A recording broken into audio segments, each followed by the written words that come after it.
Denise Roche. Thank you, Mr. Speaker. I want to address some of the issues that the previous speaker has raised. Actually, I think that was a remarkable speech, revealing an enormous amount about the ideology and where they're coming from. Using the word Stalinist, for example, very interesting. Sir, this legislation is a dog's breakfast and we should boot it out. It's another example of this government clawing back the few protections that ordinary working people have. And in this case, it's about ensuring that the measly 3.5 days per year that retail workers are guaranteed to have away from the job because the shops are closed, they will be reducing that to 2.5, or at least they won't be. They'll be kicking that decision to other people to make. So the only days that shops are required to be closed, and everybody said this, is Easter Sunday, Easter Friday, Christmas Day and Anzac Day, and that's it. And even these days of closures don't actually apply to many shops, to all the shops. It just applies to the ones that no longer are exempted. And there's been hundreds and hundreds of exemptions across the country. And what this bill wants to do is to make that inconsistency, basically ensure that it happens everywhere. So what it does is it says it's okay to have a piecemeal approach to the rights of working people, those people who work in the retail sector.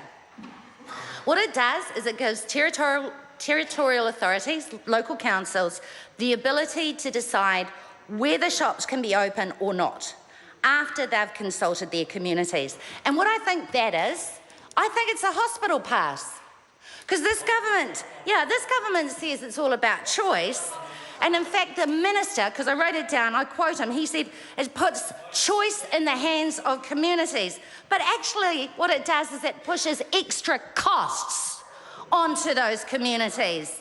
They have to undertake a special consultative process, $80,000 to $100,000, before they can make a decision about it. And we heard from councils during this select committee process who actually don't want to be spending that money. They asked that this government make a decision that was consistent across the country. It's the government's job to make the law. Government, Parliament should be making the call. That's how you get a consistent approach. But this government is kicking it to local governments, to local councils, so that they can avoid making the decisions themselves. Now, why would that be?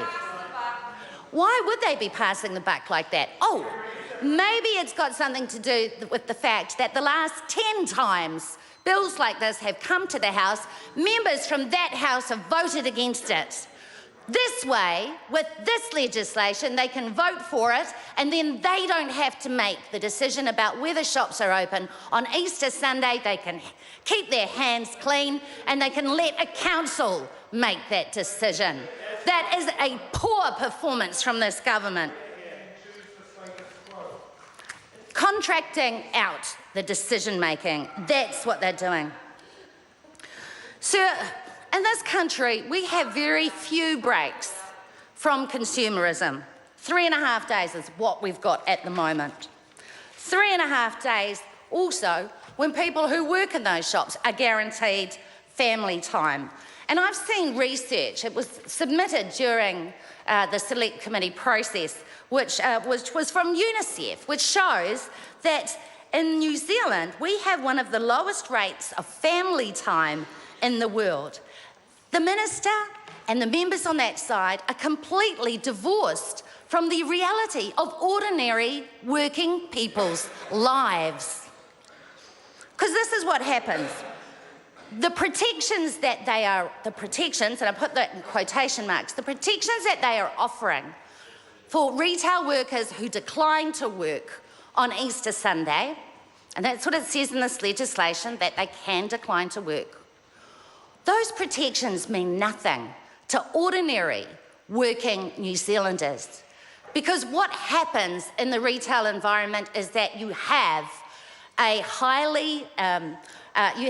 lot of women workers, you have a lot of workers who are working alongside their employers in isolated hairdressers, of course, as my colleague from New Zealand First knows very well. You have people who are working alongside their employers. You have people who are desperate for every hour they can get because they're not on a fixed roster. You have people who actually, with our labour market at the moment, feel lucky to have a job. So the employment relationship between the employer and the employee is not a balanced or equal relationship, sir. So the protections in this bill, which is that retail workers could take a personal grievance. Wow. They could take legal action. Wow. How on earth are they going to do that and maintain the relationship with the employer? Because by the time you've taken a personal grievance, the relationship is on the rocks. And it was never an equal relationship to start off with in the first place. Sir, what worries me with this out-of-touch thinking from the government and from this side of the House is that they have no clear understanding of what it means to work in a shop.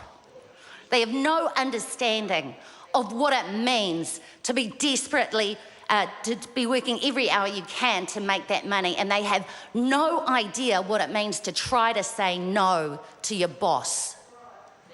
No idea. And because they have no idea, they naively think that by slipping in a couple of paragraphs into this piece of legislation, that is protection. That is rot. They've also suggested that the unions could take their part in preventing that kind of I didn't want to say exploitation, but yes, the exploitation of these ordinary working New Zealanders, that the unions should have a role in enforcing this. Well, that's very well and good. And it does happen with our retail workers in larger workplaces where they are able to organise collectively. But this government has done the ordinary working people of New Zealand no favours by making it harder and harder and harder for unions to organise, for members to actually be able to act collectively to ensure that they do have decent working conditions. And sir, even our unions don't have the resources to go from small workplace to small workplace to check on every single worker on Easter Sunday to make sure that they are adequately protected. Sir, it's a huge piece of naivety for this government to bring this piece of legislation to this House and say that it's about choice. It's not about choice. It doesn't give ordinary working New Zealanders choice. And actually the way this government is forcing their members to vote, it's not about choice there either. Because I would have thought, with this being a conscience vote, that members on this side of the House, and even yourself, Mr. Speaker, who has voted... The member will not bring the... Sit down when I'm on my feet. The member will not bring the Speaker into this debate. You know the rules, and so does everybody else. So you want to make a political point, knock yourself out, but don't bring me into it. I apologise, Mr. Speaker. Good on you. So, in full flight, I was saying that on this side of the House, members should have the choice to be able to exercise their conscience adequately, not make a decision that gives the decision-making power to councils to decide whether or not the shop should be open in some parts of the country on Easter Sunday or not. On this side of the House, members should be stepping up and doing their jobs. Anything less is not doing your jobs. Every single one of the Green Party MPs, will be opposing this bill. Ria Bond.